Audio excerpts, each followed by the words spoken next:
안녕하세요. 이원재입니다. 7월 22일 월요일입니다. 관점이 있는 경제 이야기 이원재 끝내주는 경제 라이브 시작하겠습니다.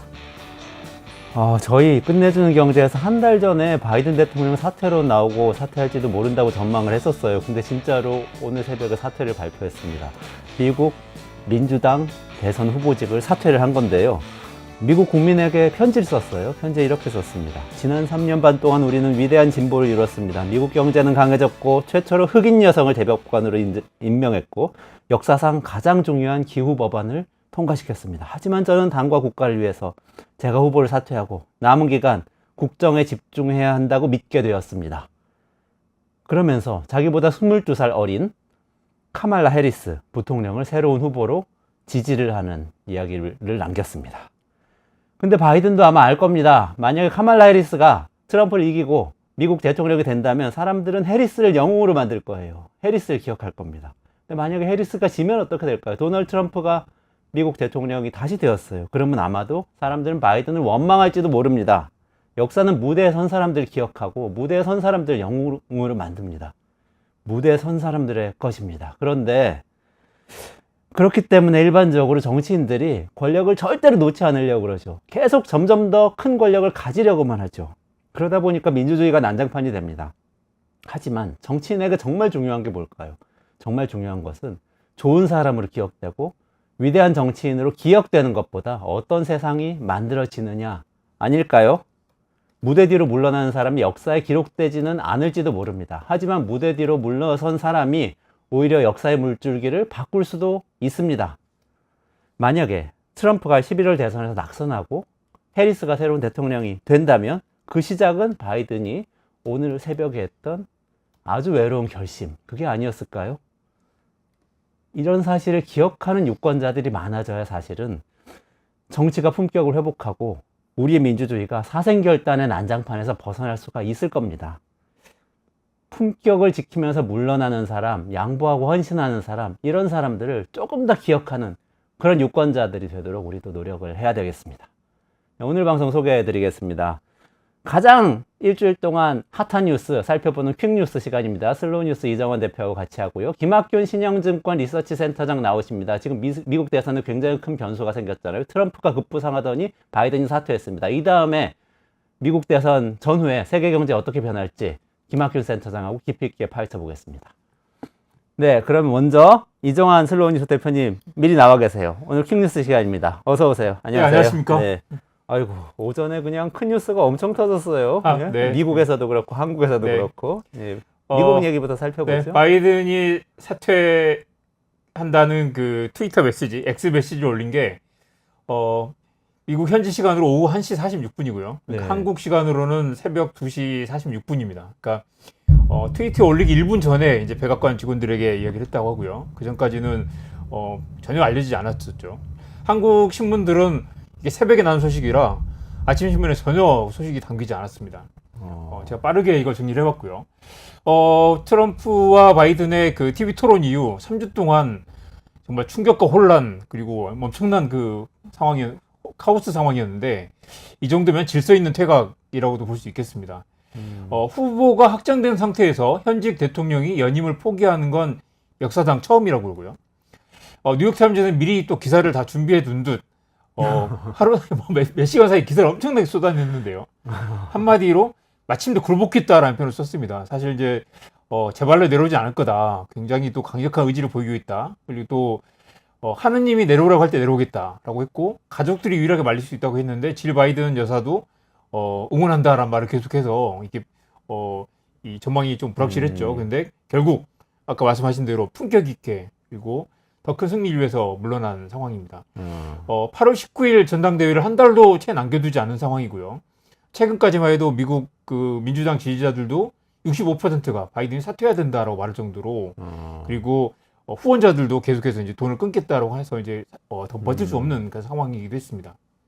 그러네요. 근데 이게 원래 바이든이 지금 코로나19 바이러스에 감염돼가지고 네. 집에서 뭐 휴식 중이라 격리돼 있다고 그런 보도가 네네. 있었고 네네. 그리고 마지막까지도 직원들도 사실 몰랐다는 얘기도 있고 또 마지막 아마 금요일 토요일 우리나라 뉴스 보신 분들은 네. 끝까지 간다 이렇게 얘기했던 거 맞습니다. 기억하실 것 같아요. 예. 트럼프가 지난주에 총을 맞고 여론이 계속 악화되기도 했고요. 그리고 이제 여러 후보들이 찾아가지고 계속 이제 그 뭐 탄원을 내기도 했고 가족들에게는 토요일 날 이야기를 했다고 하고요. 카멀라 해리스 지금 부통령 자기 후보에게는 일요일에 몇 시간 남겨두고 통보를 했다고 합니다. 백악관 직원들은 충격에 빠졌고 민주당에는 좀 안도하는 그런 분위기고요.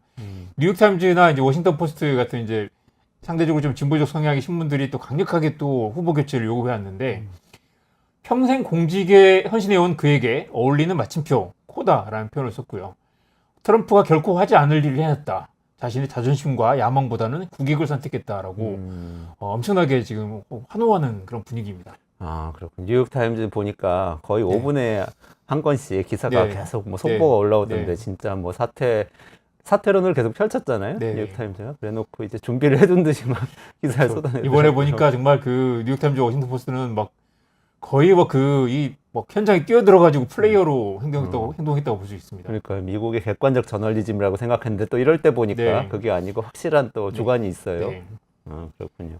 그러면 이제 해리스를 현재 네. 부통령이죠. 네, 네. 뭐 다음 후보 대선 후보를 지지한다고 발언을 했잖아요. 그럼 네. 이제 포커스가 해리스한테 맞춰지게 되겠어요. 그러니까 사실은 이제 미국 대선이 좀 독특한 게 지금 이제 간접 선거라서 이렇게 이제 그 코커스와 이제 오픈 프라이머리를 거치면서 이제 그 대의원을 선정하는 거잖아요. 그래서 이미 지금 민주당은 대의원이 다 선정이 됐고 압도적인 지지율로 이미 지난 3월에 바이든이 민주당 후보가 돼 있는 상태죠. 돼 있는 상태인데 지금 갑자기 물러난다고 해서 갑자기 누구에게 후보를 던져줄 수 있는 상황이 아니기도 합니다. 그러니까 대의원들은 바이든을 뽑기로 약속을 한 상태. 그렇지만 해리스를 뽑지 않을 수도 있는 거죠. 그런데 지금 이제 어제 그 편지, 아까 말씀하신 트위터의 그 편지에서 해리스를 지지한다고 했고, 그렇기 때문에 대의원들이 그래 나는 바이든을 지지하지만 해리스를 지지하지 않아라고 해서 돌아설 가능성도 있지만 전당대회까지 시간 한 달밖에 남지 않았잖아요. 그리고 네네.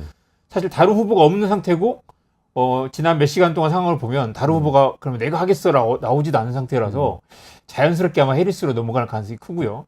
최근 지난주에 나왔던 이야기들은 이 선거 자금 어떻게 할 거냐. 선거 자금도 바이든에게 준 거지 해리스에게 준 게 아니다라고 얘기를 했는데 지난 몇 시간 동안 나온 보도로 보면 자연스럽게 해리스에게 넘어갈 것으로 이미 그 대선 캠프도 해리스 캠프로 이미 바뀌는 상태입니다. 그래서 무난하게 아마 이제 넘어갈 것 같고요. 깜짝 놀랐어요. 네. 그 후원금 저 속보 보니까 네. 바이든 사퇴 결심하고 4시간 만에 3천만 불이 모였대요. 3천만 네. 불이 얼마야? 300억 원 뭐 그런 네. 거잖아요. 다들 4시간 만에 기다렸다는 듯이 일사불란하게. 다 민주당 후원금으로 가서 쓸 수 있게 재밌는 건 됐다는 이게 거예요. 이제 두 명의 늙은 백인 백인 남성들이 이제 경합을 하다가 아, 트럼프 바이든이. 예, 완전히 다른 사람이잖아요. 나이, 성별, 인종, 출신도 완전히 다른 사람이 나왔고 사실 이제 대선이 재미없는 대선이 미국 대선이 굉장히 박진감 넘치는 손에 땀을 쥐는 그런 선거로 바뀌었습니다. 그리고 인도계죠, 카멜라 네네, 해리스는. 맞습니다. 그러니까 유색인종이고. 네. 그리고 지금 이제 지난 그 TV 토론에서 낙태 관련해서 이제 그 트럼프 공격을 하니까 마침 그때 바이든 대통령이 상태가 안 좋아서 제대로 답변을 못했단 말이죠. 네. 근데 이 낙태가 다시 최고의 쟁점으로 떠오를 가능성이 높고요. 민주당이 그나마 지금 강력하게 좀 이렇게 점수를 많이 얻는 그 부분이 낙태 이슈인데. 여성의 권리를 옹호하는 거죠. 네, 그렇죠. 민주당은. 그렇죠. 낙태할 권리를 보장하겠다라는 건데 트럼프는 그걸 이제 굉장히 좀 비판을 해왔고 또 재밌는 게 바이든이 또 독실한 카톨릭 신자라서 낙태를 허용하긴 해야 되는데 약간 이제 계속 좀 주저하는 모습을 보였단 말이죠. 그러니까 심지어 낙태라는 말을 꺼내는 것도 좀 조심스러웠다라는 평가가 나왔는데 이번에 보니까 이 해리스가 나서면 낙태를 좀 더 강력하게 밀고 나갈 거다. 그리고 해리스가 가장 잘하는 게 또 낙태와 이민 이슈였단 말이죠. 근데 그게 이제 바이든도 그걸 주장했지만 오히려 더 강력하게 선명성을 내세울 수 있는 게 이제 해리스다. 그래서 아마 이제 이런 부분에서 해리스가 좀 더 치고 나갈 것이고 학자금 부채 탕감 그리고 대학 등록금 무료 등 이제 서민 정책들도 해리스가 좀 더 진보적인 입장이라서 올해 색깔도 명확하게 할 수 있을 거다.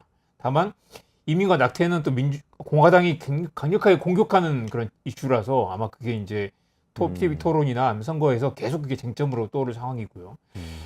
해리스는 그동안 만년 또 2인자였기 때문에 한 번도 국가 정책을 비전을 보여주지는 못했단 말이죠. 뭐 미국을 더 위대하게 만들겠다거나 아니면 진실과 정의가 승리하는 세상 만들겠다라는 그런 식의 이제 충돌에서 해리스만의 비전을 보여주지 못했는데 이걸 한 달 안에 만들 수 있느냐도 이렇게 중요한 관건이고요.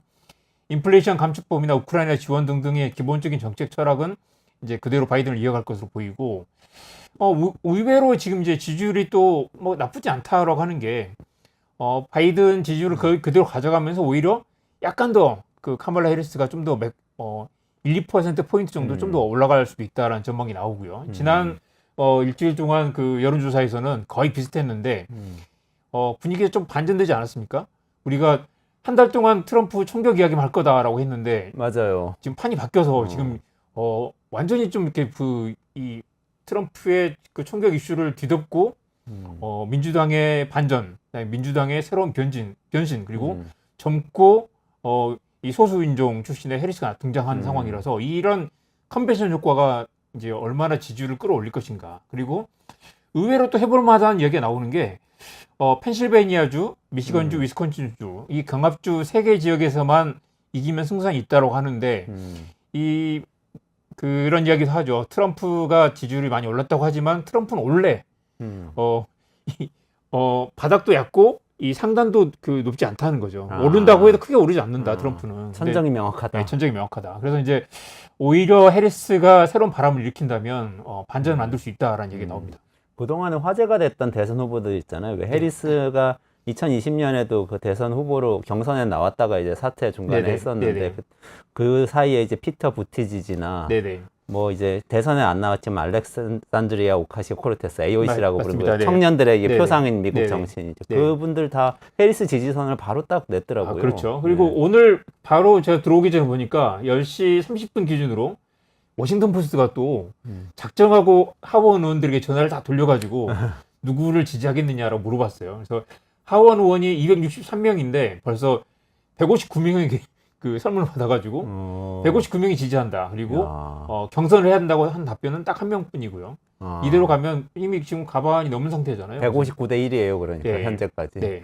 그래서 지금 빠른 속도로 지금 그 취합을 하고 있어서 그 지금까지 집계 상황은 그렇습니다. 그러니까 이정환 대표님 생각으로는 생각보다 빠르게 민주당이 통합되고 단결해서 해리스를 새로운 네. 후보로 만들어낼 거다. 물론 해리스의 뭐 매력이 떨어진다. 그리고 뭔가 이렇게 또 정치 경험이 많지 않고 그렇죠. 근데 이제 지금 해리스 이외에 대안이 없는 게 만약에 그런 이야기 많이 했죠. 해리스를 아닌 다른 후보를 내세우면 유력한 2인자인 흑인 후보를 버리고 다시 다른 후보를 선택한다는 거라서 흑인표를 다 버리는 셈이 되는 거죠. 아, 그러네요. 지금 이제 흑인 후보를 선택하는 것만으로도 이제 소수 인종 아니면 또 미국의 포용과 화합의 메시지를 줄 수 있기 때문에 그것만으로도 많이 달라질 거다라는 얘기가 나옵니다. 아, 그러네요. 절차상으로는 어떻게 돼요? 그러니까 해리스가 그럼 네. 전당대회 가서 그냥 출마하면 대의원들은 자유롭게 투표를 하는데 바이든이 지지했으니까 찍어주자 맞습니다. 이렇게 되는 거예요. 그래서 제가 이제 새벽 3시에 일어나서 계속 기사를 팔로우업 했는데 막 그 트럼프의 사퇴 선언 나올 때만 해도 바이든의 사퇴 선언. 네네. 바이든 사퇴 선언 나올 때만 해도 해리스가 이걸 물려받을 수 있느냐, 뭐 오픈 프라이머를 해야 되느냐 말아야 되느냐, 뭐 경선을 다시 해야 되고 후보를 다시 지정해야 되고 선거장을 물려받을 수 있느냐 마느냐 논쟁이 나왔는데 벌써 지금 몇 시간 7시간 지났죠? 만에 거의 다 정리가 된 분위기입니다. 그 후보는 아까 바이든의 편지 덕분에 그대로 넘어가는 분위기. 그다음에 해리스의 경쟁 상대가 전혀 없는 상태고 선거 자금도 물려받았고 그리고 대의원들도 다 지금 만약에 해리스 말고 다른 후보가 있다면 이게 흩어질 수도 있겠죠. 그래서 지금 일치 단결하는 그런 분위기라서 전혀 문제되지 않는 상황인데요. 바이든을 지지한 대의원이 무려 3월에 3,937명 중에 3,894명이 지지를 했기 때문에 거의 97% 정도 되죠. 그 사람들이 지지를 했는데 그 사람들이 뭐 나는 바이든을 지지하지만 해리스를 지지하지 않아라고 한다고 해서 지금 유력한 후보가 있는 게 아니잖아요. 그렇죠. 전혀 그 문제가 없다고. 그리고 그분들은 아무래도 바이든 뜻을 존중하면서 또 투표를 하겠죠. 맞습니다. 이 지금 상황이 얼마나 이 드라마틱한 상황이냐면 현직 대통령이 연임을 포기한 사례가 지금 딱 2건 있는데 역사상. 1952년에 해리 트루먼 그리고 68년에 린드 존슨이었는데 린든 존슨이요. 린드 존슨 두 분 다 민주당 출신이었는데 현직 대통령이 이제 갑자기 사퇴를 해버려가지고 공화당에 넘어간 전례가 있었습니다. 두 번 다. 네. 그리고 지금 7월이잖아요. 지금 11월에 선거를 해야 되는 넉 달 남겨둔 상황인데 그 두 번의 이제 민주당 대통령이 넘겼을 때는 이미 3월이었습니다. 그러니까 경선에 들어가기 직전에 했고 이미 지금 경선을 다 끝내고 후보가 거의 결정되어 있는 상태에서 그만둔 건 그 역사상 처음이라고 할 수 있습니다. 아, 그러네요. 그러면 해리스가 네. 만약에 네. 후보가 된다고 하면 네. 지금까지 바이든을 괴롭혔던 나이 논란 있잖아요. 그거는 그렇습니다. 이제 좀 그래서 불식되는 건가? 또 재미있는 게 뉴욕타임즈가 아침에 그런 기사를 딱 올려놨더라고요. 아, 트럼프가 역사상 가장 나이 많은 후보다. 그래요? 거꾸로 지금 이제 바이든이 물러났으니까 네. 트럼프가 가장 나이 많은 후보다. 그리고 반전이네요, 그건. 우리 애라는 표현 안 썼지만 해리스 후보는 60세다. 어. 그래서 나이가 18살이나 차이 난다라고 했고요. 네. 미국 대통령 평균 나이가 55세밖에 안 되더라고요. 아, 그래요? 어. 당선 당시 네, 당선 당시. 기준이죠? 오바마도 47세, 그다음에 그렇죠. 빌 클린턴은 46세였으니까요. 네. 미국 상원 의원 나이가 64세, 꽤 많네요. 한국도 대통령 평균 나이 62세라서 꽤 많은 편이긴 합니다. 네, 미국보다 우리가 대통령 나이가 더 많네요. 네네. 젊은 나라인 줄 알았는데 그게 좀, 네. 좀 안타깝네요. 네. 지지율은 어때요? 해리스가 지지율 지지율 이미 나오나요? 아까 말씀드렸죠. 이미 이제 그 펜실베이니아주, 그다음에 음. 버지니아주 경합주긴 한데 거기서 둘 다 해리스가 바이든보다 2% 정도 높다. 그러니까 바꾸면서 그 절대 더 바이든 때보다 떨어지지 않는다라는 얘기만 있고요. 지금 교체되면서 이제 해리스가 나오면 저기 있죠. 백인들 지지율이 좀 떨어질 수 있다. 민주당 지지율이. 네. 백인들 아무래도 그 비백인을 좀 덜 좋아하는 경향이 있으니까. 그렇지만 흑인들 지지율이 좀 결집될 수도 있고 후보 교체 이후 이런 바람을 몰고 가면 컨벤션 효과가 나타날 수도 있다. 제가 지금 여러 개의 다른 조사인가요? 네. 그 같은 기관에서 조사한 그 바이든과 해리스의 두 가지 시나리오인데 이 지난주 조사이기 때문에 지난주 조사인데 보면 CBS 같은 경우는 해리스가 좀 더 높죠. 그러네요. 그리고 MBC도 해리스가 좀 더 높습니다. 왼쪽이 바이든이고 오른쪽이 해리스의 가장 대결인데 이 해리스가 결코 뒤처지진 않는다. 그리고 그러네요. 저기는 개인적인 특성은 거의 반영이 안 됐을 것 같아요. 네네. 후보되기 전이니까. 네네. 그리고 네. 이제 가상 대결이었지만 이제 네. 해리스가 후보가 됐고 그다음에 이 미안하지만 늙고 노쇠한 바이든이 아닌 상대적으로 젊고 지금 새로운 바람을 불러일으키는 해리스가 왔을 때 분위기가 달라질 수 있다라는 관측이 나옵니다. 역사상 최고령 후보인 도널드 트럼프를 상대로 젊은 네, 해리스가 그렇습니다. 싸우는 구도가 돼버리네요. 그리고 네. 또 이제 유색인종과 백인의 대결이라는 그렇죠. 점도 그리고 있고, 역사상 사상 최초의 또 여성 대통령이 될 수 있는 기회죠. 그 여성이라는 점도 있고, 네. 또 이제 낙태권 같은 것이 이제 중요한 이슈가 그렇죠. 되고. 낙태 이슈는 네. 잘만 하면 민주당이 강력한 그 지지 기반을 확보할 수 있는 그런 공약이기도 합니다. 좋습니다. 여기까지 이제 미국 대선 이야기 좀 네. 전해주시고요. 아유, 다이내믹하네요. 네. 이게 어쨌든 뭐 한 분의 바이든 대통령의 네. 헌신과 희생으로 어떻게 네. 보면 이런 다이내믹한 상황이 펼쳐졌는데, 네. 한국 정치 이야기를 좀 넘어가서 얘기해 볼까요? 한국도 네. 정말 엄청납니다. 이번 주에 네. 정치 소식과 일정 네. 살펴보겠습니다. 네네. 주말에 김건희 여사가 검찰 조사를 받고 갔고요. 이거 네. 엄청난 논란이 또 있습니다. 그리고 금요일에 또 국회 법사위에서 청문회가 있는데 이 김건희 여사를 거기 지금 소환 그 증인 출석 요청을 했죠. 오늘 국민의힘 전당대회 결과도 나오고요. 민주당은 지난 주말부터 대선 당대표 경선에 돌입한 상태입니다. 온갖 지금 이슈들이 충돌하고 그러네요. 있는데요. 이 와중에 지금 김건희 여사가 비공개 조사를 받고 갔어요. 그래서 이제 이걸 두고 오늘 아침 신문이 다 일면에 깔렸는데 약속 대련이다, 짜고 치는 그 쇼잉 아니냐, 소환 쇼다, 그다음에 황제 조사다 비판. 황제 조사. 그래서 이제 황제 조사라는 황제 비가 아니고 예, 지금 황제 조사, 황제 조사라는 거죠. 남녀 구분 없이 정부 보안청사에서 검찰청사로 간 것도 아니고 대통령실에서 마련한 정부 보안청사로 검사들이 와서 질문을 하고 왔다는 거죠. 보안청사라는 게 있는 건가요? 네네. 그러니까 정부에서 관리하는 이제 그런 그 안가 같은 게 있으니까요. 네. 그리고 12시간 가까이 조사를 했다고 하는데 도이치모터스 사건은 무려 4년 3개월 만에 처음 조사를 하는 거고요. 디올백 사건도 벌써 7개월이 다 되는데 처음으로 조사를 한 겁니다. 현직 대통령이 검찰 조사, 대면 조사를 받은 건 처음이고 결국 지금 이제 이 오늘 분위기를 보면 조사를 하긴 했지만 이렇게 조사해서 이게 과연 되겠냐. 그리고 사실 국민들이 볼 때는 이제 검찰청에 가서 이렇게 포토라인 서서 김건희 여사 직접 해명도 하고 입장도 발표도 하고 했어야 되는데 조사는 쇼잉만 한 상태라서 이게 결국 다시 특검밖에 답이 없다라는 그 요구가 더 거세지는 상황입니다. 몰래 비공개 조사를 했다는 데서 특검 요구가 네네. 더 거세질 거다. 뭐 네. 그런 얘기. 짜고 치는 그 조사한 신용만 해서 결국 조사를 했기 때문에 이번 주 금요일 날 청문회 나갈 필요가 없다라고 이야기를 하는 걸 텐데요. 그것 때문에 지금 국회는 부글부글한 상태입니다. 근데 그 비공개를 우리 국민한테만 비공개로 한 게 아니라 검찰총장한테도 비공개로 했다면서요. 그렇습니다. 이원석 총장이 이분은 사실 이제 지금 물총장 비슷한데 조사가 거의 끝날 때쯤 12시간 조사를 했는데 10시간 다 돼서야 지금 조사를 하고 있습니다라고 중앙지검장이 검찰총장에게 보고를 했다는 거죠. 그러면 검찰총장 입장에서는 이걸 뒤늦게 나중에 그 뉴스 나기 얼마 전에 자기한테 알려준 거고 자기 허락도 받지도 않고 이 말 그대로 패싱이죠. 그 무시하고 지나갔다는 건데 굉장히 불쾌했다고 하고요. 근데 또 이제 그 서울중앙지검에서 이런 말을 합니다. 이게 윤석열이 검찰총장일 때 2020년에 당시 추미애 법무부 장관이 윤석열 총장 이거 수사하지 마라. 당신 부인 관련된 일이니까. 그때 수사 배제 지시를 했는데 법무부 장관 수사 지휘를 한 거죠. 이거 너 빠져라라고 했는데 그 이후로 빠져라는 상태로 다시 돌아오지 않았기 때문에 검찰총장이 권한이 없다라고 핑계를 대고 있습니다.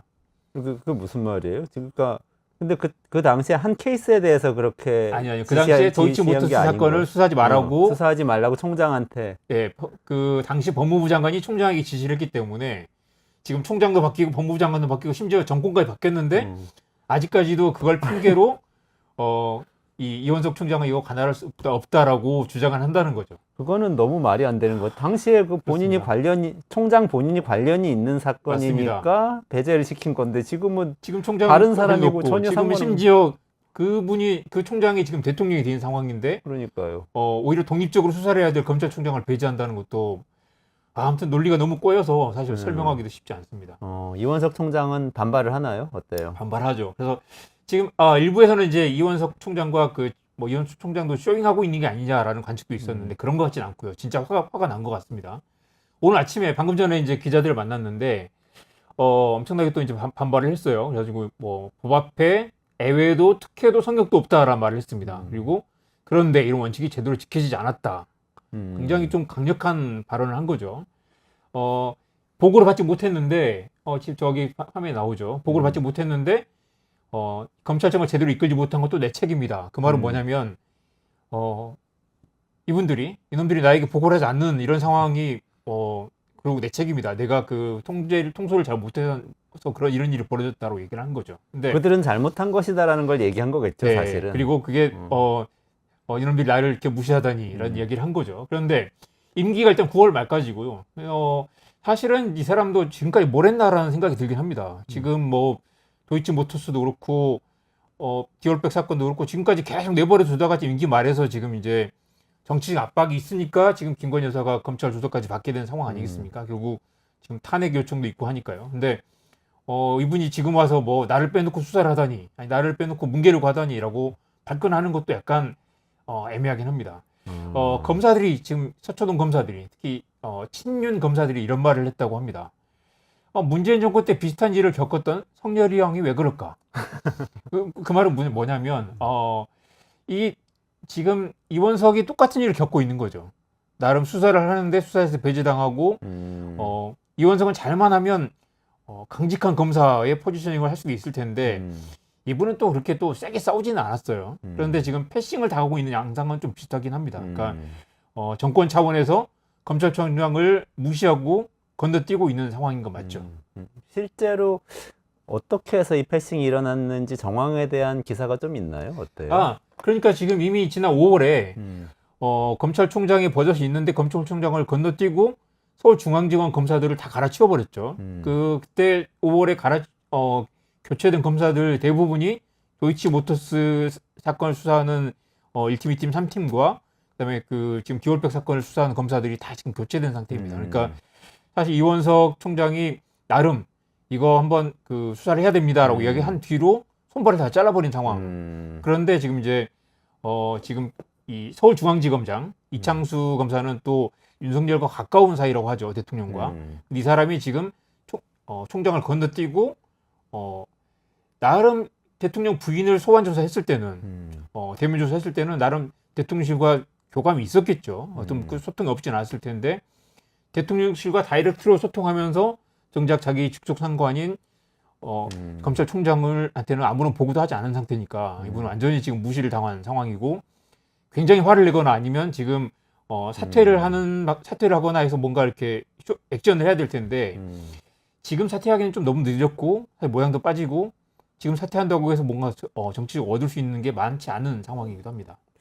그러니까 사실은 이원석 총장이 사실 잘 순응하면서 상황을 관리해 나가려고 했던 것 같은데 저는 네. 이런 생각이 들어요. 윤석열 대통령을 보면은 왜 쿠데타로 성공한 권력, 쿠데타로 권력을 잡은 권력자들은 쿠데타를 가장 두려워하고 배신으로 성공한 사람들은 배신을 제일 의심해요. 그래서 자꾸 한동훈 전 맞습니다. 비대위원장한테 대하는 태도도 보면은 너무 이렇게 배신자 취급을 하잖아요. 네. 그래서 제일 두려워하는 것 같아요. 본인이 그런 과정을 통해 성장을 했기 때문이 아닌가 그런 생각이 들어요. 입심 논란도 그렇고 지난 1월에 뭐 그 김건희 특검법 뭐 통과해 뭐 그 수용해야 된다라는 발언한 뒤로 엄청나게 또 경로를 했다고 하고요. 그 경로하는 모든 과정에 감히 나를 배신하다니라는 게 깔려 있는 거고 지금 그 배신 프레임 때문에 국민의힘 전당대회가 지금 쑥대밭이 되지 않았습니까? 그렇죠. 그리고 뭐 지금 댓글팀 논란도 나오고요.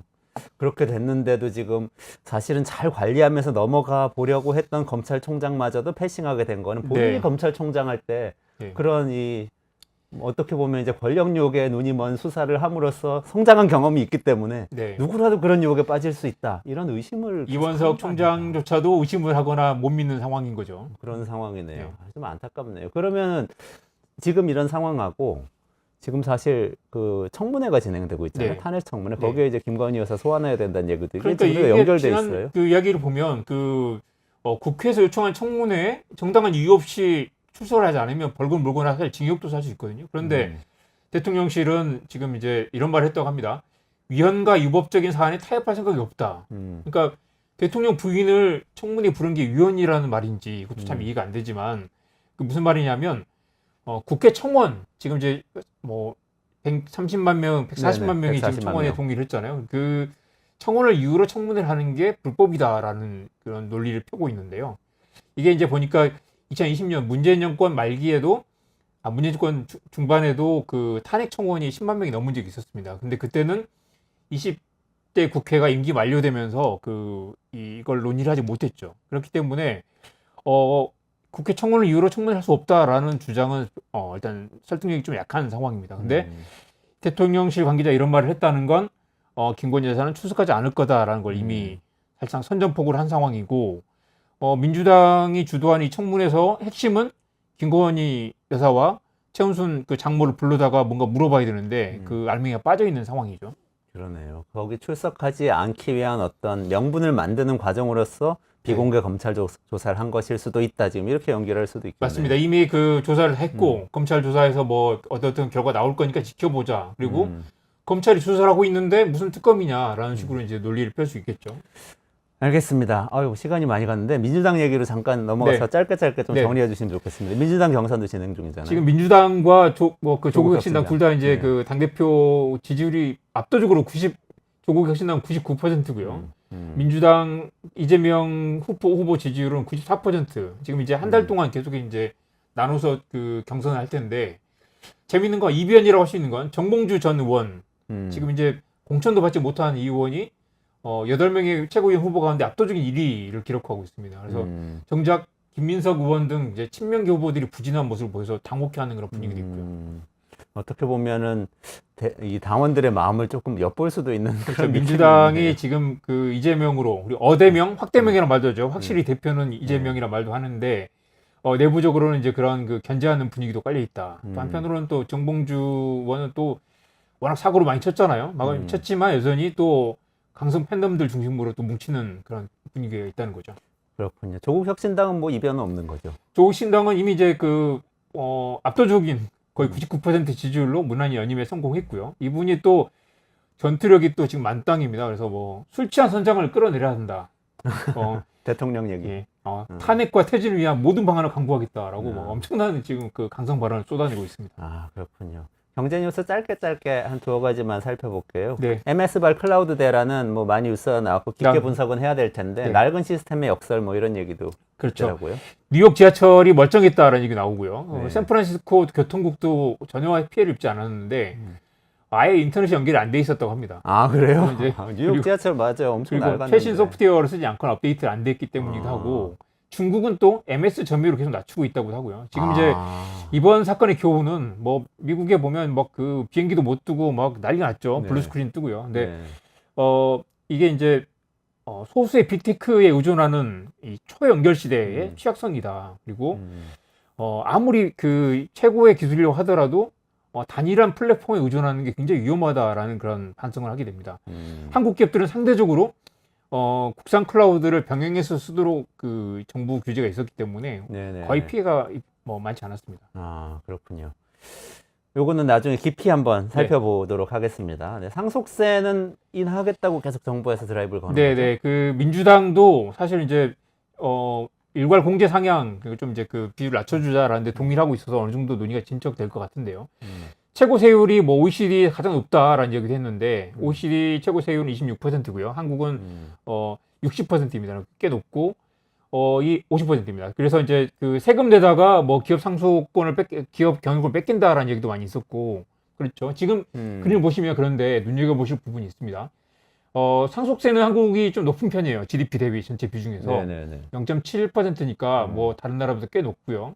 스웨덴 같은 경우는 이제 상속세를 다 이제 자본이득세 같은 걸 바꿔서 이제 0%인 상황이죠. 상속 당시가 아니라 중간에 돈 벌었을 때 낸다 이 얘기죠. 그런데 보면 이제 이걸 나라마다 그 이 철학이 다르기 때문에 소득세와 함께 봐야 된다라는 그런 주장이 있는 거죠. 그래서 소득세 비율이 한국은 낮고 그래서 이제 소득세 비율이 낮기 때문에 이제 그 상속하는 과정에서 이제 세금을 물려가지고 그걸 이제 부에 그 환수를 하는 거잖아요. 근데 이거 상속세를 건드리지 않고 아니 소득세를 건드리지 않고 상속세가 높으니까 이걸 깎아주자라고 말하는 것 자체가 조세 형평성이 맞지 않다라는 그런 주장이 나오죠. 그런데 이 민주당이 이걸 그 국민의힘 원래부터 계속 이제 상속세를 깎으려고 했고 민주당도 이게 최근에 여러 가지 우클릭 경향을 보이고 있기 때문에 이 부분에서 이제 특히 또 경제지 보수지들에서 계속해서 이제 상속세에 대한 그 캠페인성 기사를 쏟아내고 있어서 아마 민주당도 움직일 가능성이 좀 있지 않을까 싶고요. 근데 OECD가 최근 그 한국경제 보고서에서 상속세가 코리아 디스카운트 원인이라는 것은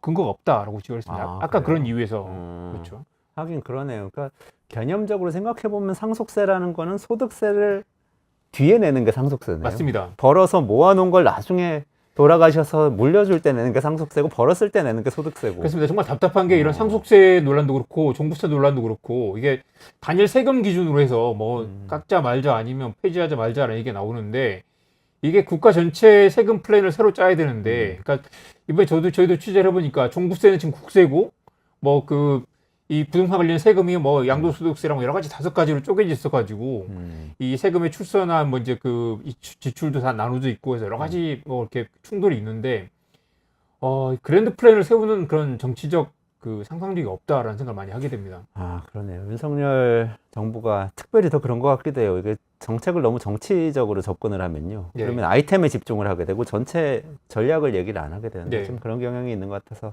아쉽네요. N전은 끝나고 원화가치는 오를 거다 이런 얘기가 있는데 네, 지금 이게 이제 다 미국 네. 그 정치적 영향과도 관련이 있는데요. 그 트럼프 총격 사태 이후에 엔화를 사는 그런 분위기가 퍼지고 있고요. 트럼프가 강달러 그리고 약한 엔화, 약한 위안화가 매우 불리하다라고 해서 이제 뭐 트럼프가 당선이 되면 뭐 플라자 합의 같은 뭐 엔화 절상이 나오는 게 아니냐라고 얘기도 나오고 지금 실제로 엔화 가격이 지금 이제 다시 오르고 있습니다. 원화 가치가 너무 이제 그 원화 환율이 너무 올랐는데 원화 가치가 다시 오르면서 환율이 다시 이제 제자리를 찾을 거다. 그래서 이제 오늘 아침에 김영희 교수가 쓴 이제 분석을 보니까 장기적으로 1148원까지 떨어질 수 있다라는 얘기도 나옵니다. 요거는 투자하시는 분들 좀 눈여겨 보셔야 될 지금 지표인 또 것 같아요. 미국 주식도 많이 사고 있는데 네. 이게 이제 그 수익률과 별개로 환율 리스크도 감안을 해야 된다는 거죠. 그러네요. 마지막으로 요거 하나 말씀 주시면 좋겠는데 주말에 그 손석희 질문들이 화제였던 것 같아요. MBC에서 또 유시민 씨가 또 등장해가지고 우리나라 언론에 대한 이야기를 많이 나누는데 어떻게 보셨어요? 일단 유시민 씨는 정말 뛰어난 그 농객이고 뛰어난 그 한때 누구나 유시민 책을 뭐 탐독했을 정도로 뛰어난 분인데 이분이 이제 여러 가지 좀 그 트라우마가 좀 있으신 것 같다라는 생각을 많이 했습니다. 다 맞는 말씀이에요. 그래서 이제 유튜브 언론 믿을 수 없으니 유튜브로 간다. 그리고 언론 인터뷰를 하면 몇 줄 안 나오는데 그건 내가 한 말이 아니다. 유튜브에서 1시간짜리 이 대담을 하면 400만 명이 보더라. 실제로 그 매불쇼가 420만 명을 찍었더라고요. 국민들이 뭘 더 믿겠냐. 이 말은 또 맞는 것처럼 들리죠. 그런데 그래서 국민들이 언론을 보지 말고 유튜브로 가야 된다라고 말하는 것 아니면 또 원하는 방송을 찾기 위해서 유튜브를 찾는 쪽으로 가서 언론을 망했다라는 식으로 말하는 것 자체가 너무 이렇게 이분법적으로 보이는 게 아닌가라는 우려도 있었습니다. 그래서 주류 언론이 하지 못하는 걸 유튜브가 한다. 이 말씀도 어느 정도 일리가 있는 게 디올백 논란만 해도 서울의 소리라는 이제 유튜브 채널에서 나온 그 논란이었죠. 그리고 네네네. 사실 처음에 한 달 가까이는 주류 언론에서 대부분 다 그걸 뭉갰습니다. 약간 함정 취재기도 하고 약간 이제 전통적인 취재 기법은 아니라서 뭉개다가 나중에 이슈가 되니까 언론이 뒤늦게 따라갔죠. 유시민 씨의 또 마지막 이제 또 불만은 언론은 왜 민주당 정부만 비판을 하고 보수 정권이 되면 야들야들해지는가. 실제로 이거는 어느 정도 많은 국민들이 실제로 그렇게 생각하시는 분들이 많은 것 같아요. 지금 뭐 대통령실 불려가서 뭐 계란말이 먹으면서 행복해하는 그런 기자들이나 문재인 정권 때는 뭐 그런 말도 했었죠. 뭐 무슨 자신감으로 이렇게 뭐 하시냐. 근자감. 네, 근자감이냐 하는 말도 했는데 이 또 이제 김희원 지금 한국일보 뉴스 스탠다드 실장이 이제 그 토론의 대담자로 나왔는데 이분도 엄청나게 지금 이제 비판을 받고 있더라고요. 그런데 일정 부분 상당 부분 맞는 말도 있기도 하고 주류 언론에 문제가 없는 건 아니지만 좋은 보도도 많았다. 지금 최상병 관련 보도들도 주류 언론의 특종으로 많이 진실을 밝혀주고 있지 않느냐. 그리고 언론이 늘 이 보수 언론에 더 약한 것 같지만 그래도 언론이 이 비판과 탄압을 받으면서도 역할을 하고 있다. 그리고 제가 이제 어제 보면서 생각했던 건 그 유시민과 김의원의 대담에서 빠져 있는 부분은 그런 부분인 것 같아요. 언론사라는 건 단일한 주체가 아니고 한겨레만 해도 수많은 이 기자들이 의견이 다 다르거든요. 그리고 막 뉴스토마토도 다 다릅니다. 뉴스토마토 다르고 조국 사태 때만 해도 내부적으로도 서로 싸우고 총질도 하고 막 그랬거든요. 근데 그런데다가 이 또 한국 언론 전체를 보면 이 언론이란 게 서로 베껴쓰기도 하고 받아쓰기도 하고 또 서로 참조하기도 하고 누가 치고 나가면 따라가기도 하고 심지어 서울의 소리가 디올백 사건을 터뜨리니까 그걸 중심으로 계속해서 뉴스가 가지 않습니까? 일부 언론은 뭉개기도 하고 일부 언론은 좀 더 편향적이기도 하겠지만 한 사회 전체로 보면 모두가 다 싸우면서 진실로 다가가는 과정이다. 물론 그 과정에서 이 정말 실망스러운 부분도 있고 문제가 많은 언론도 있겠지만 결국 저널리즘의 기본 근간을 지키는 게 민주주의가 발전한 길이다라는 생각을 하게 됩니다. 알겠습니다. 저는 그 유튜브 알고리즘이라는 또 변수가 있잖아요. 그 알고리즘에 대해서는 사실 두 분 다 정확하게 이해를 못하고 계신 거. 우리는 띄워주는 것을 사실 볼 뿐인데 라는 네네. 생각을 하면 그 다음 논의가 진전될 수 있는데 그거는 끝까지 못 간 것 같아요. 마지막으로 유시민 전 이제 그 이사장 그런 말을 했죠. 이제 유튜브에는 내가 정말 좋아하는 것들이 많이 뜬다. 이분이 이제 그 알고리즘이 자기에게 딱 맞는 걸 보여주기 때문이겠지만 실제로 지금 유튜브 알고리즘의 문제는 이른바 사이버 레카 문제도 있고 그렇죠. 관종도 많고 그다음에 온갖 이 혐오와 차별 그다음에 뭐 옛날 타진요, 가세연 등등의 뭐 그런 사람들 온갖 이 문제가 되는 정보들이 많죠. 그것과 비교해서 언론이 뭐 그렇다고 완벽하게 언론은 뭐 그 바른 이야기만 하고 정론 보도만 한다고 할 수는 없겠지만 언론이나 유튜브나 다 우리가 골라가면서 봐야 된다. 그리고 그 과정에서 우리는 진실을 찾기 위한 그 독자들의 노력이 중요하고 진실을 가려내는 그런 그 현명한 그 민주주의 토론이 필요하다라는 생각을 하게 되는데 그렇기 때문에 언론은 썩었고 유튜브에 진짜 진실이 있다라고 말하는 그 이분법에는 동의하기 어렵고요. 어제 그렇죠. 네. 그 김의원 실장이 이런 말을 했는데요. 정의는 겨우 힘들게 이기는 것이다. 진실은 가까스로 밝혀지는 것이다. 그 노력을 기자들이 하고 있다라는 말을 했는데 이것 때문에 엄청 또 비판을 받았어요. 뭐 기레기가 뭐 하네라는 얘기를 했지만 기레기가 많지만 그래도 언론 보도를 통해서 우리는 진실로 다가간다. 그리고 우리는 민주사회의 시민들은 그 진짜 언론 좋은 보도를 가려내는 그런 능력이 필요하다라는 말씀을 드리고 싶습니다. 알겠습니다. 그리고 유시민 선생님께 제가 말씀드리고 싶어 예전부터 책을 많이 읽어서 선생님인 것 같은데 저는 말씀드리고 싶은 게 400만 명이 본다면 400만 명한테만 보이는 거거든요. 나머지 4,600만 명한테는 영원히 보이지도 않는 알고리즘이라는 게 유튜브 알고리즘. 그거를 잘 모르시는 것 같아요. 그러니까 이게 공중파라면 어쨌든 여러 성향의 다양한 사람한테 본인의 얘기가 계속 전달되는 반면 요거는 편향이 있다. 여기까지 일단 얘기를 해야 될 것 같아요. 긴 얘기지만 다음번에 슬로우 뉴스 시간 목요일날 또 있으니까 더 긴 얘기 나누도록 하시죠. 네, 이정환 대표하고 같이 퀵뉴스 진행했고요. 조금만 기다리시면 신영증권의 김학균 리서치 센터장하고 같이 미국 대선 전후의 세계 경제 이야기 좀 풀어보도록 하겠습니다. 이정환 대표님하고 같이 여기서 인사드리겠습니다. 고맙습니다. 네, 고맙습니다. 네.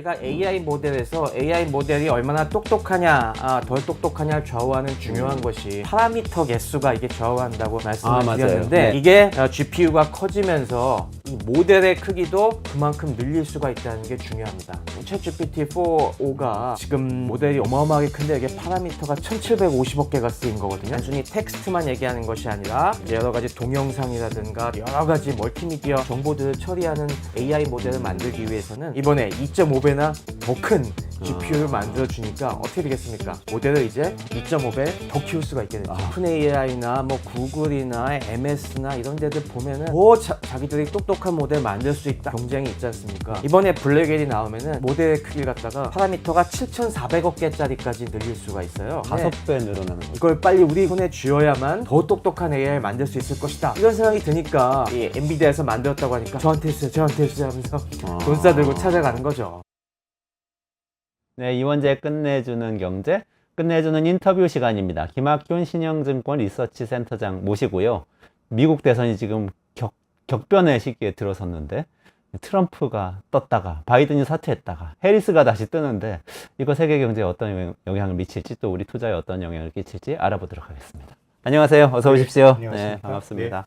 아이고 이게 다이내믹하네요. 오전에 그렇습니다. 조 바이든 대통령이 이제 민주당 대선 후보 사퇴한다고 했고 그러면서 카멜라 해리스 지금 현직 부통령을 네. 후보로 지지한다 이렇게까지 얘기를 했습니다. 그럼 그 전에 트럼프가 이렇게 뜨고 있었는데 또 해리스가 만약에 또 당선이 되면 어떻게 되는 건가 하는 생각을 또 하게 됐고요. 예, 그래도 해리스가 지금 바이든 행정부에서 부통령이었고요. 네네. 또 지금 러닝메이트로 거의 나갈 계획이었기 때문에 바이든과 비슷하게 개인의 캐릭터는 좀 많이 다른 것 같죠. 네. 바이든은 굉장히 상원 의원을 40년 넘게 한 노정객이고 그에 반해서 이 해리스는 이 인도계의 어떻게 보면 좀 이제 소수 인종이고 하기 때문에 또 여성이고 네. 어떻게 보면 이제 미국의 좀 마이너리티 소수자를 상징하는 모습이긴 한데 우리가 또 오바마 대통령도 이제 그런 캐릭터의 대통령을 한번 경험해 보지 않았습니까? 네네. 그래서 구체적인 정책이 나오지 않아서 말씀드리긴 어렵겠습니다만은 그냥 바이든이 해왔던 어떻게 보면 큰 정부죠. 미국의 리버럴들은 굉장히 시장에 맡기기보단 정부가 많은 걸 해야 된다라고 하면서 막 온갖 데 지금 돈을 다 쓰고 있는데요.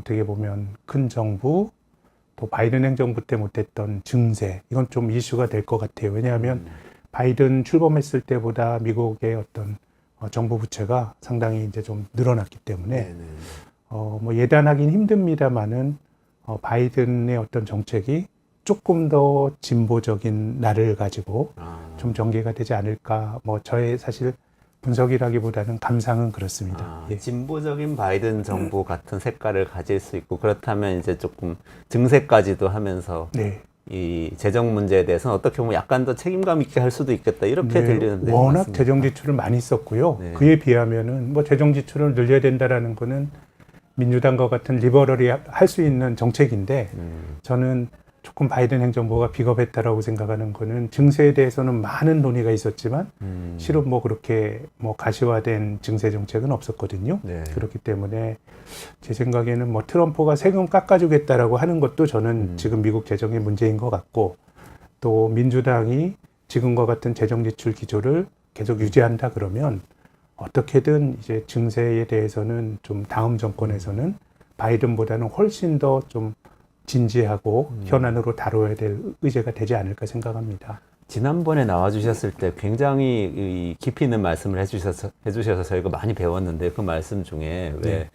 미국 증시의 강세장이 꺾이는 어떤 역사적인 시기를 보면 네. 너무 재정이 방만해지고 세상 모든 일에 개입하려고 하고 이런 개입주의적인 경향을 보이더라 하는 네. 말씀을 주셨었는데요. 네, 네. 그런 관점에서 보면은 해리스도 바이든처럼 좀 걱정스러운 부분도 있다 이런 생각도 하시는 건가요? 그거는 사실 세상을 보라보는 미국의 민주당이 혹시 진보나 리버럴이라 그러면 그들의 정체성에 따르는 일이긴 한데 그에 비하면 저는 조금 비겁한 건 아까 말씀드렸지만 증세에 대해서는 미국의 민주당 정치인들이 굉장히 좀 비겁한 거 아닌가라고 생각합니다. 그러니까 정부의 역할이 굉장히 컸던 시기 대공황 이후로 1960년대까지의 시기는 정부가 많이 하는 게 어떻게 보면 자본주의 돌아가는 일반적인 모델이었거든요. 네네.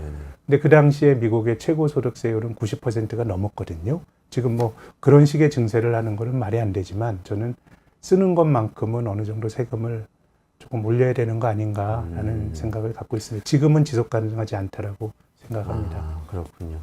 요 바로 직전 시기까지는 이제 트럼프 후보가 당선 네. 가능성이 굉장히 높아지는 시기였잖아요. TV 네. 토론에서 바이든한테 사실상 승리를 하고 네. 총격 때문에 또 동정표도 얻고 이런 기세를 막 올리고 있었는데 그게 시장에 사실 반응이 오는 것 같더라고요. 이게 트럼프 트레이드라고 그래서 네, 그런 게 네. 맞습니까? 어때요? 예, 그렇습니다. 일단 친환경 주식들 주가가 또 많이 떨어졌고 네. 또 한편으로는 저는 굉장히 좀 금융시장의 경망스러운 반응이라고 생각하는데요. 이 일론 머스크가 트럼프 지지를 밝히니까 전체적인 정책에서는 사실 뭐 전기차 테슬라에게 우호적이지 않은데 트럼프가 근데 이제 테슬라 주가는 또 며칠 올라가는 모습을 이제 보였고요.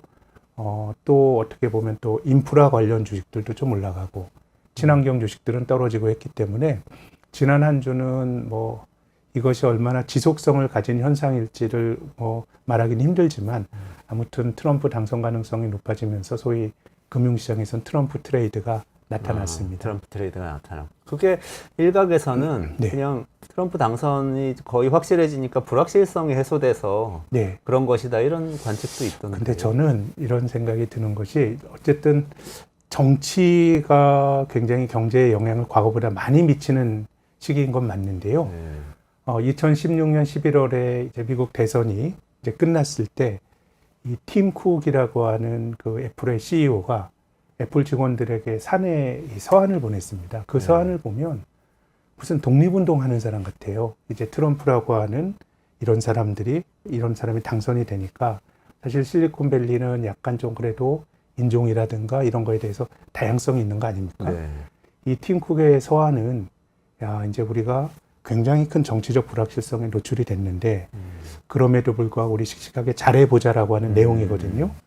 근데 트럼프 4년 동안의 주가가 가장 많이 오른 게 애플을 비롯한 나스닥입니다. 모든 자산 중에서. 그러네요. 예, 그럼 이제 나스닥이라고 하는 어떤 빅테크 기업들의 정체성이 뭐 트럼프의 지지자도 아니고요. 캘리포니아는 뭐 민주당의 텃밭 아닙니까?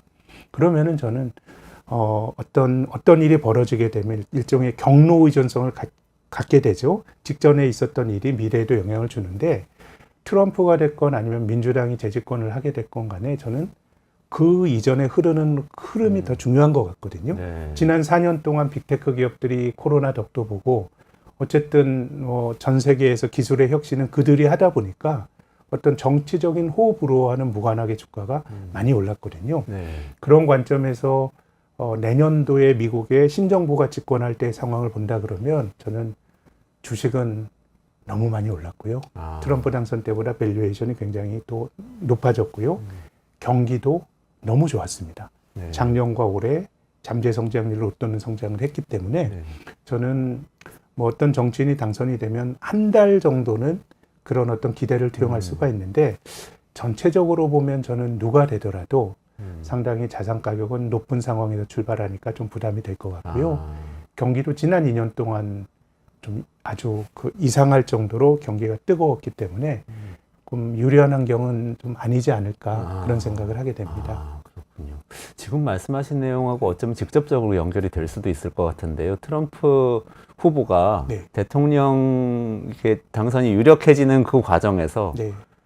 FRB는 금리 인하 지금 하면 안 된다 이런 발언을 해서 네. 영향을 주지 않을까 그런 생각도 좀 들더라고요. 실제로 그 행동에 지금 파월 의장이 이끄는 연준이 네.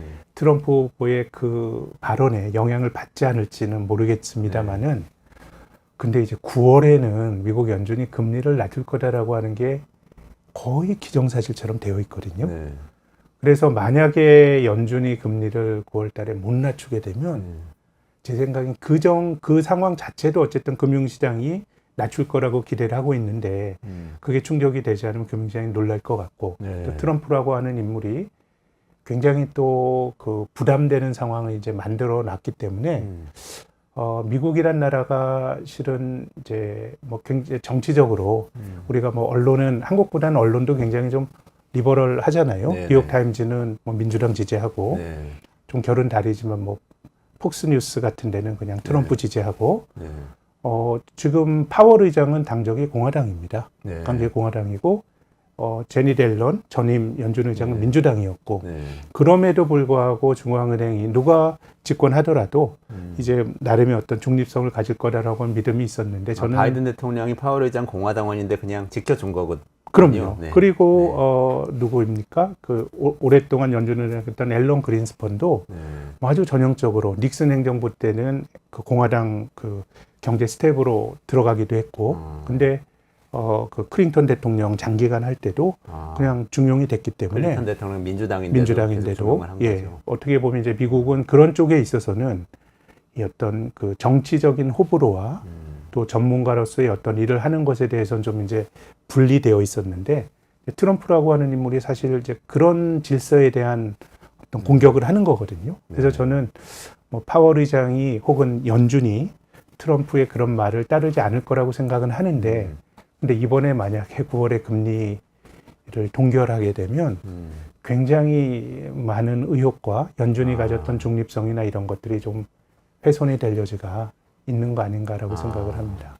만약에 트럼프 말처럼 동결을 해버린다면 오히려 FRB 자체가 신뢰를 잃을 수도 있고 그렇다는 그렇죠. 말씀이시죠. 예, 그렇죠. 오히려 그 금융시장에 굉장한 혼란을 저는 그 자체가 뭐 트럼프가 말을 하지 않았더라도 사람들이 가지고 있는 기대에 반하는 거니까 또 자산 가격은 거기에 대해서 어느 정도 반응을 할 거라고 보는데 여기 또 이제 트럼프라는 인물의 또 발언까지 더해졌기 때문에 도리어 연준이 금리를 동결하기가 조금 제가 아는 상식으로 더 어려워지는 상황으로 가는 거 아닌가 생각을 합니다. 거꾸로요. 네. 원래 기대받은 대로 행동하지 않으면 정치적으로 치우쳐 있다는 그런 의심을 받을 수가 있기 때문에 그렇습니다. 그리고 지금 이제 연준이 9월 달에 금리를 낮출 거다라고 기대하는 것도 연준이 인플레이션과의 전쟁에서 뭐 승리했다라기보다는 미국의 물가는 아직도 소비자 물가 지수가 3% 위거든요. 전년 동월비. 중앙은행은 2%가 자기들의 목표치인데요. 그런 거라기보다 이제 고금리가 장기간 유지가 되니까 거기 견디지 못하는 이제 경제 주체들이 막 나오게 되고 그렇기 때문에 고금리가 주고 있는 경제의 좀 압력에 힘을 빼기 위해서 이제 9월에 금리를 좀 낮춰야 되는 상황이 아닌가 생각을 하거든요. 네. 그런 거라고 보면 연준 입장에서 좀 고민이 크겠습니다만은 아무튼 동결하게 되면 시장 참여자들이 참 5만 가지 상상을 하지 않겠는가 생각을 합니다. 그러네요. 근데 혹시 그대로 인하를 한다면 그러면 아니 파월은 트럼프를 반대하는 건가? 이런 의심을 또 시장에서 그렇게 생각하지는 않을까요? 뭐 그럴 수도 있겠지만 트럼프란 인물이 지난 1기 때부터 연준의 통화 정책에 대해서 간섭을 되게 많이 했습니다. 금리를 낮춰야 된다는 얘기를 많이 했기 때문에 또 한편으로 이제 트럼프의 이 말이 굉장히 좀 진중하게 해석이 되기보다는 약간 좀 의례적으로 들리는 측면도 있는 게 아닌가 생각이 듭니다. 그렇군요. 그럼 만약에 우연의 일치일 수도 있겠는데 그 반도체 주가 중심으로 해서 빅테크 주가가 지난주에 많이 흔들렸잖아요. 트럼프 후보의 발언하고 좀 연관이 있는 거 아니냐 이런 해석도 있는데 금리나 늦춰지면 이게 주식시장 타격 오는 거 아니야? 이런 상상도 하고요. 거기 관련성이 없는 겁니까? 어떨까요? 글쎄요. 뭐 주가라는 게 뭐 여러 가지 것들이 이제 결부가 되기 때문에 전혀 영향이 없다 이렇게 말하기는 좀 어렵겠습니다만은 저는 주가 자체가 상당히 이제 특히 AI 반도체, 엔비디아를 비롯한 그런 종목들은 상당히 좀 많이 올라간 거 아닌가라고 생각을 합니다. 물론 이제 지난주에는 바이든 대통령의 발언, 트럼프 대통령의 발언, 이런 것들이 트럼프 후보의 발언 다 부정적인 영향을 주긴 했는데 이제 그게 아니더라도 저는 뭐 조정을 받아도 이상하지 않을 정도까지 올라간 거 아닌가라는 생각이 들고요. 다만 이제 장기적으로 조금 반도체 산업에 대해서 걱정스러운 건 뭐냐면 이건 1, 2년은 아니고요. 반도체 투자하는 사람들 입장에서 보면 반도체는 수요의 함수가 아니라 공급의 함수 같습니다. 어떤 의미냐면 우리가 이제 반도체 애널리스트들이 반도체 수요가 늘어난다. 이게 빅사이클이다라고 주장하는 거는 거의 뭐 틀리지 않는 전망인 것 같습니다. 반도체가 산업의 쌀이라고 하지 않습니까? 그러니까 반도체 수요는 계속 늘어나는데 주가는 이제 수요와는 무관하게 예컨대 삼성전자 주식이 9만 원에서 5만 원대까지 떨어진 거는 수요의 문제라기보단 공급의 문제라고 봅니다. 이 반도체 비즈니스가 투자자 입장에서는 참 어려운 거는 기업이 돈을 잘 벌면 그 돈을 주주들에게 배당이라든가 이런 걸 통해서 돌려주면 좋은데 이 반도체는 끊임없이 재투자해서 효율을 높여야 되는 거거든요. 그러다 보니까 돈을 많이 벌게 되면 설비 투자를 합니다. 그럼 반도체 공급이 늘어납니다. 공급이 늘어나면 반도체 단가가 떨어지면서 반도체 기업의 어떤 이익이 타격을 받고 보통은 이제 기업이 사이클을 그리는데 예를 들어서 음식료 업체나 이런 쪽은 실적이 나빠진다 그러더라도 이익이 주는데 반도체는 얼마 전에 SK 하이닉스처럼 아예 적자가 됩니다. 이제 그런 과정을 거치면서 또 효율이 높아지고 하면서 이제 주가가 올라가는 부침이 큰데요. 그나마 글로벌 반도체 주가가 최근 몇 년 동안에 과거보다 안정적이었던 이유는 반도체 산업이 과점이 되면서요. 이제 뭐 메모리 반도체를 하는 거는 삼성전자, SK 하이닉스, 마이크론 테크놀로지밖에 없거든요. 네. 예전에 이게 열댓 개 됐습니다. 네. 세계가 그나마 공급 조절을 함에도 불구하고 변동성이 큰데 지금처럼 이렇게 막 각 나라들이 반도체 공장을 뭐 일본도 한다 그러고 미국도 한다고 그러면 장기적으로는 반도체 공급이란 관점에서 보면 반도체 투자가 굉장히 좀 불확실성이 커진 것 같고요. 예, 그렇게 본다 그러면 아무튼 이게 또 정치가 그 산업에 어떻게 보면 시장에서 자생적으로 이 좀 안정적인 과점적 구조가 만들어졌는데 이거를 지금 이제 미국 주도로 변화가 나타나고 있으니까요. 네. 그런 점에서는 좀 불확실성이 좀 과거보다는 커진 거 아닌가 이런 생각을 하게 됩니다.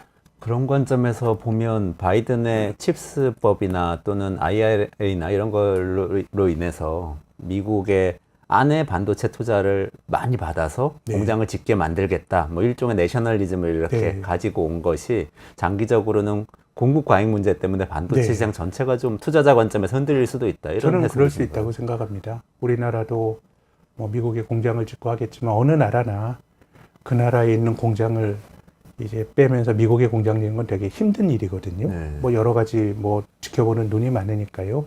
그런 관점에서 보면 이게 뭐 1년 주가 이런 것과는 좀 상관이 없는데 네.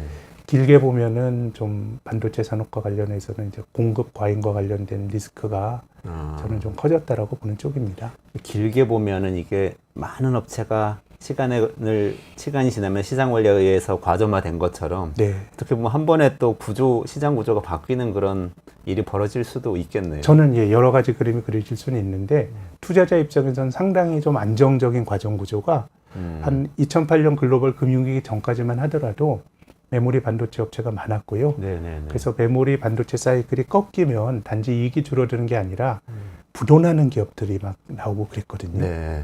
그런 게 어떻게 보면 투자자에겐 지뢰받치고 근데 그런 걸 거치면서 나름의 좀 이제 안정적인 황금 구도가 만들어졌는데 이제 뭐 그런 도전들이 지금 이제 생기고 있는 거 아닌가 생각합니다. 일본 반도체 기업들이 그런 공급 과잉 문제 때문에 과거에 그렇게 다 좀 무너지고 합쳐지고 그랬던 건가요? 그런 것도 있고요. 일본 반도체 업체들은 지금 상상이 좀 안 됩니다만은 지금 미국이 그 중국의 화웨이를 공격하듯이 80년대 중반에 일본을 좀 공격했던 적이 있었습니다. 첫 번째는 이제 미국의 무역 수지 적자가 많이 쌓이니까 가장 흑자를 많이 보는 일본의 플라자 합의를 통해서 이제 엔화 가치를 절상을 시켰고요.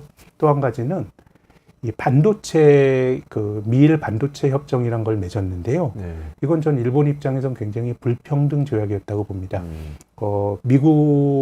일본 시장에서 미국 반도체의 최저 점유율을 막 보장해주고 이런 것들이 들어갔고 그때 이제 미국 사람들이 일본을 공격할 때 화웨이와 비슷하게 화웨이 칩이 적성국 칩인데 통신 인프라 장비에 들어가게 되면 중국이 우리들을 좀 정보를 가져간다 뭐 이런 식의 어떤 화법이 나오지 않았습니까? 네네. 그 당시에도 이게 반도체라는 게 미사일에도 들어가고 하는 건데 이게 일본이라고 하는 나라에게 의존도가 너무 크다 그래가지고 저는 일본이 80년대 중반에 아주 뭐 미국에게 노라고 하는 나라 하지 못하는 역사를 갖고 있는데 그런 저는 미일 반도체 협정이 일본에게 굉장히 치명상을 줬고 그 과정에서 또 한국의 반도체 기업들이 기회를 잘 잡은 게 아닌가 이렇게 생각합니다. 그렇군요.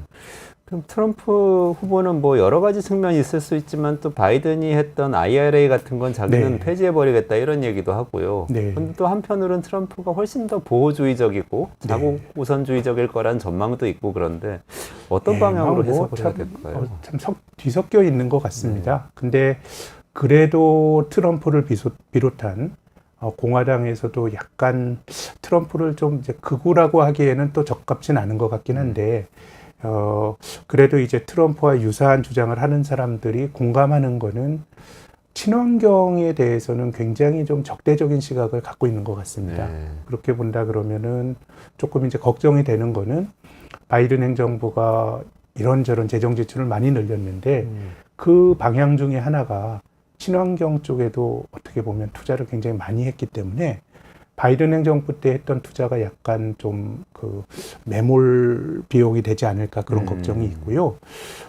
지금 전기차 같은 경우는 어쨌든 보조금이 들어가고 이거는 뭐 주라든가 아니면은 정부에서 어느 시점까지 그 내연기관차를 그 좀 이제 바꾸고 하는 정책이 들어가는 건데 뭐 이런 쪽에 대해서는 트럼프가 이제 그게 어떻게 보면 환경주의자들의 사기란 주장하지 않습니까? 그래서 내연기관이 어려워지면서 미국의 또 자동차 산업이 어려워지고 있다 이런 주장을 하니까 그래서 제 생각에는 친환경 쪽은 저는 트럼프가 당선이 되면 조금 좀 위험이 커지지 않을까라는 생각이 들고요. 나머지 이제 미국에 공장을 짓고 이런 거는 얼마 전에 외신을 봤더니 미국에서 제조업 일자리 창출 1위가 한국 대기업들이라고 하던데요. 바이든 대통령도 계속 그런 얘기를 했죠. 공장을 많이 짓고 하다 보니까 뭐 그렇게 본다 그러면은 뭐 반도체 공장 짓고 이런 쪽에 대해서는 딱히 지금 의견을 말하고 있지는 않지만은 고용 효과를 생각하면 크게 손을 대진 않을 것 같긴 하나 뭐 이것 역시도 좀 예단하기 힘든 불확실한 영역이라고 봅니다. 아 그렇군요. 그럼 뭐 전기차 같은 경우는 조금 뭐 좀 타격을 영향을 입을 받지 수도 않을까 있고. 생각합니다. 네. 그럼 미중 관계도 훨씬 더 격화되지 않을까 이런 전망도 있어요. 그러면 이제 산업도 영향을 받지 네. 않나요? 근데 제 생각에는 미중 관계는 이미 바이든 때 조금 더 격하게 바뀐 게 아닌가. 왜냐하면은 트럼프라는 인물에 비해서 바이든이라는 사람은 조금 이제 우리의 문법으로는 이제 좀 점잖고 약간 대통령의 스테레오타입에 맞는 사람이잖아요. 근데 정책으로 보면 트럼프는 관세를 이제 조정을 했죠. 그러니까 우리 교역은 하는데 니네가 만들어서 우리한테 파는 거는 세금을 더 올릴게라는 게 트럼프 주장인데 바이든의 주장은 훨씬 더 과격했죠. 아예 교역을 못하게 하고 이거는 니네가 만들지 말라고 하는 거니까 실은 바이든 행정부 때 정책이 훨씬 더 저는 과격했다라고 생각이 드는데요. 또 한편으로는 뭐 미중 간의 갈등이 장기적인 뭐 이제 패권 경쟁이고 그러면 미국의 정권이 바뀌더라도 이게 쉽게 바뀌지 않을 거다라는 생각에는 또 동의를 하면서도 한편으로는 바이든 행정부의 정책은 조금 가치 외교였죠. 이제 미국이 가진 가치, 동맹국 중시하고 예를 들어서 중국의 인권 뭐 이런 것들에 대해서도 문제 제기를 하고 근데 트럼프는 실은 그런 주장은 아직까지 한 적이 없거든요. 아주 경제적으로 관세를 하고 그러면은 저는 이제 미국의 파트너인 시진핑 입장에서 보면 트럼프라고 하는 인물도 굉장히 예측 불허의 인물이지만 민주당의 가치 외교가 훨씬 더 중국 공산당에게는 도전적인 이슈였을 것 같아요. 예컨대 뭐 관세를 올려주고 이런 거는 뭐 할 수는 있지만 뭐 인권, 뭐 티벳 얘기하고 하는 것들은 그들에게 훨씬 더 도전적인 이슈였기 때문에 뭐 지금 상황에서 미중이 좋아진다라고 저는 뭐 주장할 만한 근거는 없지만 그래도 정책의 색깔로 보면 민주당의 가치 외교가 중국에게는 훨씬 더 힘들고 접점을 찾기 좀 힘들었을 것 같고요. 트럼프가 지난 일기 때처럼 관세라든가 이런 쪽으로 간다 그러면 저는 오히려 미중 간의 접점은 더 바이든 때보다 생길 수도 있지 않을까 뭐 그런 생각도 하게 됩니다. 그렇군요. 해리스가 당선된다면 바이든을 이어받을 테니까 또 같은 기조로 간다고 봐야 될 것 같아요. 아무래도 민주당은 또 자기들 주장이 있으니까요. 그러면 그거는 확실하게 좀 대비되는 지점이네요. 관세 중심으로 관계를 가져가고 자국이익 중심으로 가져가겠다는 트럼프와 이 민주당에서 이렇게 가치를 중시하고 네. 동맹을 중시하는 것과는 이렇게 차이가 있네요. 조금 결이 그래도 좀 뭐 제가 그렇게 바뀔 거다라고 하는 거는 너무도 트럼프란 인물을 제가 좀 예측하기 힘들어서 그렇지만 네. 우리가 생각해 볼 수 있는 하나의 포인트라는 정도로는 말씀드리고 싶습니다. 아, 그렇군요. 그럼 만약에 트럼프 2기가 왔을 때 네. 만약에 상황이 그렇게 만약에 예측하기는 어렵지만 뭐 네. 관세 중심으로 미중 관계가 풀리고 네. 가치보다는 자국이 뭐 이런 것들 중시하게 미국이 이렇게 바뀌어 간다고 하면 우리나라에는 어떤 영향을 끼칠까요? 저는 지금 한국은 저는 뭐 당장 무너질 것 같지는 않은 게요. 지금 우리나라가 어떻게 보면 이제 글로벌 경제가 크게 보면 두 가지 축으로 구성되어 있는 것 같습니다. 하나는 규칙을 만드는 미국. 어떻게 보면 일론 머스크나 아니면은 스티브 잡스처럼 이 정말 사회성도 없고 이런 사람들이 변이를 만드는 쪽이 있고 네. 또 한중일은 이거를 그냥 잘 만들어내는 이런 쪽의 어떤 밸류 체인이 어떻게 보면 이제 2차 세계대전 이후 만들어진 것 같고요. 네. 근데 이제 지금 미국이 한중일이 하던 것도 중요한 건 내가 할래라고 하면서 우리에게 도전이 있는 건데, 근데 저는 앞으로 한 10년 정도는 크게 이제 미국이 잘 하기가 좀 힘들 거라고 보는 것이, 미국이 반도체 공장을 미국에 지으라 그랬을 때 가장 먼저 달려간 기업이 대만의 TSMC입니다. 네. 2년 전에 그 피닉스에 공장을 준공했는데요. 2년 전에 공장을 이제 처음에 건설할 때는 2024년에 완공, 그리고 2024년 하반기부터 물건을 내겠다라고 했는데 지금 아직도 완공이 안 되고 있습니다. 그거는 이제 원재재 가격이 올라가면서 생산이 안 되는 것도 있고, 네. 또 두 번째는 건설이 잘 안 되는 게 있고요. 또 두 번째는 사람이 없답니다. 네, 사람이 없기 때문에 제 생각에는 이거를 뭐 우리가 미국과의 미국은 이제 공장을 지어 가지고 오는 걸 뭐 리쇼어링 이렇게 하는데, 뭐 미국과 만약에 프렌드 쇼어링이라고 그러면 우리가 이제 미국 쪽에 붙어서 한다 그러면 제 생각에는 뭐 한 10년 정도는 뭐 한국이 할 일이 있는 거 아닌가, 제조업에서는. 다만 이제 장기적으로 보면 저는 한국 경제는 트럼프나 이런 거만 할 때가 아니고 수출과 내수의 이 불균형이 너무 큽니다. 네. 올해 지금 경기 자체는 작년보다 좋아지거든요. 근데 이게 수출만 좋아지고 내수 쪽은 뭐 아주 빈판이다 보니까 한국은 일반적으로 경제 성장률을 보면서 그 나라 경제를 얘기하지만 성장률의 의미가 좀 없는 것 같아요. 내수가 계속 안 좋으니까요. 민간 소비 가계부채가 너무 많고 또 돈이 계속 부동산에 들어가니까 지금도 다시 집값이 뛸 거다라고 하는 누구에게는 기대감, 누구에게는 공포감이 있는데요. 경제적 자원이 부동산으로 들어가게 되면 그 부동산을 내가 좋은 가격에 잘 샀다고 하더라도 그거는 돈이 아닙니다. 부동산에 묶여있는 돈이에요. 집값 올라간다 그래서 내가 집을 팔아가지고 차익을 가지고 소비하는 건 아니잖아요. 그렇죠. 그래서 저는 뭐 어떻게 되더라도 한국은 뭐 또 미중 간의 관계가 나빠지더라도 중국이 막 올라오는 거를 또 미국이 막아주는 측면도 있기 때문에 제조업의 경쟁력은 제조업의 경쟁력은 뭐 그래도 그럭저럭 가지 않을까 생각하는데, 이제 문제는 뭐 트럼프 이런 거 상관없이 내수의 문제가 이거는 조금 걱정이 좀 많이 되네요. 내수를 풀 수 있는 키가 어디에 있을까요, 근데? 일단 저는 부동산의 경제적 자원이 가는 거는 네. 이건 집값은 떨어져도 문제고 올라가도 문제고 집 있는 사람, 집 없는 사람 이해관계가 엇갈리는 거긴 한데, 부동산 쪽으로 일단 돈이 많이 가는 거에 대해서는 조금 좀 다른 쪽으로 돈이 좀 흘러야 되는 거 아닌가라는 생각이 듭니다. 너무 큰 돈이 들어가니까 내가 집을 사서 올랐다고 하더라도 쓸 돈이 없는 겁니다. 그러니까 뭐 자영업도 안 되고 소비가 안 되는 거라서 조금 부동산에 대해서 너무 좀 겁이 많은 것 같아요. 그렇군요. 예를 들면 지금 말씀해 주신 구조가 저는 직관적으로 너무 잘 이해가 되는데, 미국은 아이디어를 주는 역할을 세계 경제에서 해왔다면 한중일이 어쨌든 2차 세계대전 이후에 손발이 되어가지고 그 아이디어를 구현하면서 어떻게 보면 그 아이디어가 너무 어디로 이상한 데로 튀어나가지 않게 이렇게 좀 중화하는 역할도 하고 이렇게 역할을 해왔다는 거 말씀이시잖아요. 그러면 미국은 사실 튀는 사람이 인정받는 건데 한국은 튀는 사람이 왕따가 되고, 우리가 얼마 전까지 우리 기업들이 많이 했던 식스 시그마라는 거 있었잖아요. 네네네. 불량률을 잡는 거예요. 미국은 10번 실패해도 한 번 성공하면 되는 거고, 우리는 100번 중에 한 번도 실패하면 안 되는 그런 경제 구조로 이제 가왔기 때문에 뭐 저는 뭐 아주 냉소적이진 않습니다. 그래도 그 제조업 잘했던 나라들, 그렇게 잘하는 나라들 별로 없으니까요. 다만 이제 뭔가 그런 반도체를 비롯해서 우리가 가져왔던 그런 안온한 판이 조금 이제 흔들리고 있다라고 하는 게 좋건 나쁘건 간에 조금 이제 불확실성이 생기고 있다라는 느낌은 듭니다.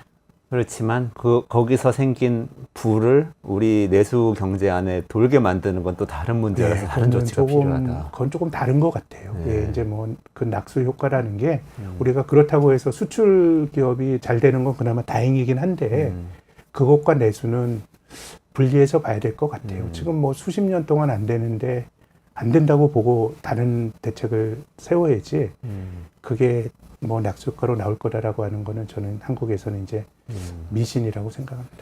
그렇군요. 오늘 그 정치하고 경제하고의 관계에 대해서 너무 좋은 말씀을 많이 해주셨는데, 근데 실제로 그래도 트럼프 대통령이 됐을 때와 이 바이든의 후계자인 해리스가 됐을 때 민주당과 공화당 사이 또는 민주당과 트럼프 사이에 방향성이 다른 부분은 있는 거죠. 아까 두 가지 네, 말씀해 주신 게 이제 재정 문제하고 네, 기후 예, 문제 환경의 관련해서 문제? 말씀을 네. 주셨어요. 그렇습니다. 그것들이 각각 우리한테 주는 임팩트가 있을까요? 어떨까요? 뭐 한국도 2차 전지라든가 이런 배터리 쪽에 투자가 많이 이루어졌기 때문에 트럼프가 당선이 된다 그러면 제 생각에는 그쪽에 투자가 많이 이루어진 쪽은 뭐 사실 산업이 바뀌면 10년 후에도 변화가 있을 수 있겠지만 기업들에겐 상당히 좀 도전적인 환경이 만들어지지 않을까라는 생각이 들고요.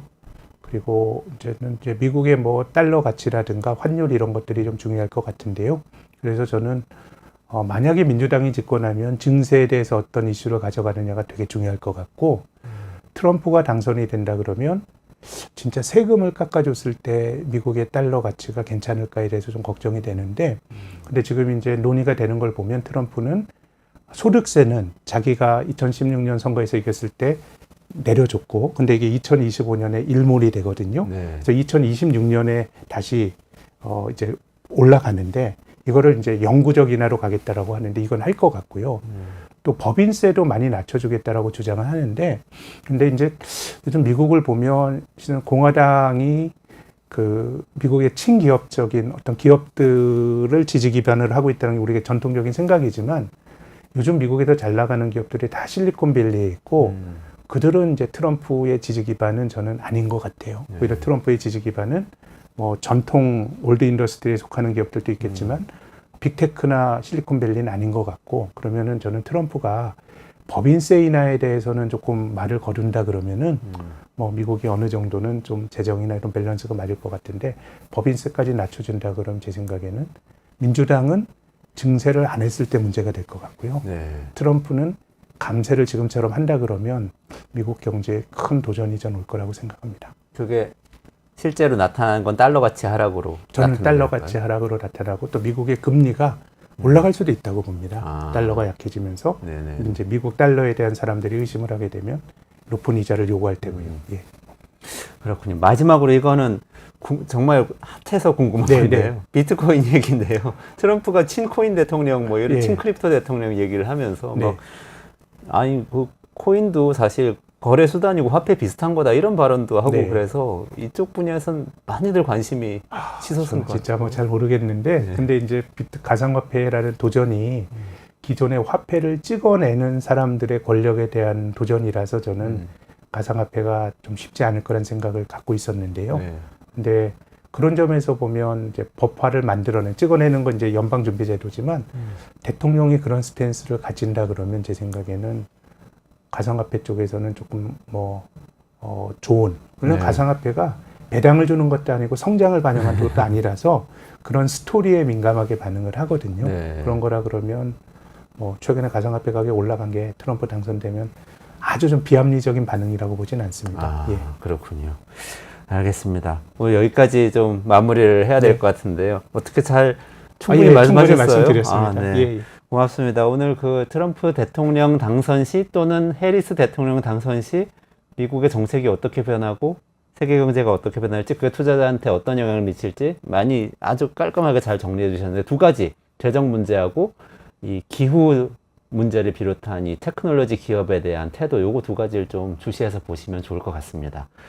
네, 이원재 끝내주는 경제는 매일 오전 11시에 라이브로 진행하고요. 내일도 11시에 찾아뵙겠습니다. 오늘 저는 김학균 신영증권 리서치 센터장님하고 같이 인사드리고 물러가도록 하겠습니다. 네, 고맙습니다.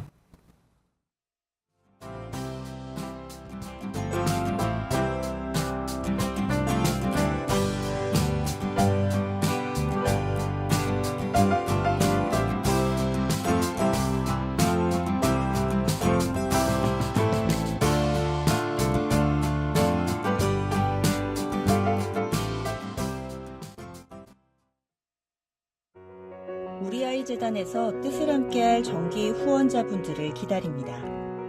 우리 아이 재단은 한반도 어린이를 위한 재단입니다.